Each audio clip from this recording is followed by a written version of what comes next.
ముందు మాట్లాడినప్పుడు అంటే పేరెంట్స్కి హెల్త్ బాగాలేదన్నారు కదా, అసలు ఏం జరిగింది? అంటే డాడీకి ఏం జరిగింది? డాడీకి రాజమండ్రిలో ఉన్నప్పుడు డాడీకి ఒకసారి హార్ట్ స్ట్రోక్ వచ్చింది. ఓకే. హార్ట్ స్ట్రోక్ వచ్చి హాస్పిటల్లో జాయిన్ అవ్వడం, ఆ తర్వాత పెద్ద స్టంట్ లాంటిది ఏం వేయలేదు, కానీ యాంజియోగ్రామ్ చేసి కొంచెం ప్రాబ్లం ఉంది, బీపీ టాబ్లెట్స్ అది వాడండి, బ్లడ్ ప్రెషర్ టాబ్లెట్స్ వాడండి అని చెప్పి జాగ్రత్తలు చెప్పి రావడం అంతా జరిగింది. కాకపోతే హైదరాబాద్ వచ్చాక అమ్మకి ఆటో ఇమ్యూన్ డిసీజ్ ఒకటి ఎఫెక్ట్ అయింది. అమ్మకి okay. Auto immune disease effect అయింది.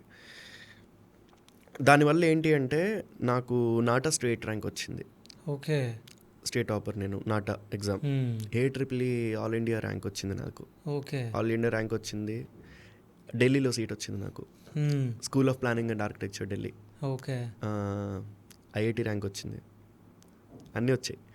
సో అంటే నీకు ఫ్యామిలీనా ఎడ్యుకేషనా, అంటే ఎడ్యుకేషన్ ఇన్ ద సెన్స్ దూరంగా వెళ్ళిపోయి ఎడ్యుకేషనా ఫ్యామిలీనా అన్నప్పుడు I had to choose my family. Definitely నేను ఒక్కడే కొడుకుని, నాకు తమ్ముళ్ళు లేరు, అక్కలు లేరు, చెల్లెళ్ళు లేరు, అన్నలు లేరు, ఎవరు లేరు, నో సిబ్లింగ్స్, నేను ఒక్కడిని. I had to choose my family.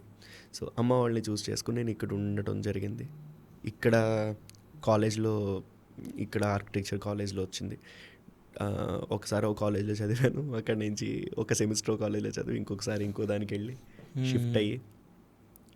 So నాకు అనిపించేది ఏంటంటే, ఒక్కవేళ ఏదైనా కలిసి వచ్చి ఉంటే లైఫ్లో, కొంచెం ఏదో ఒక్కటి కలిసి వచ్చినా అంటే, నాకు ఒకవేళ సిబ్లింగ్స్ ఉన్నా, లేదు అంటే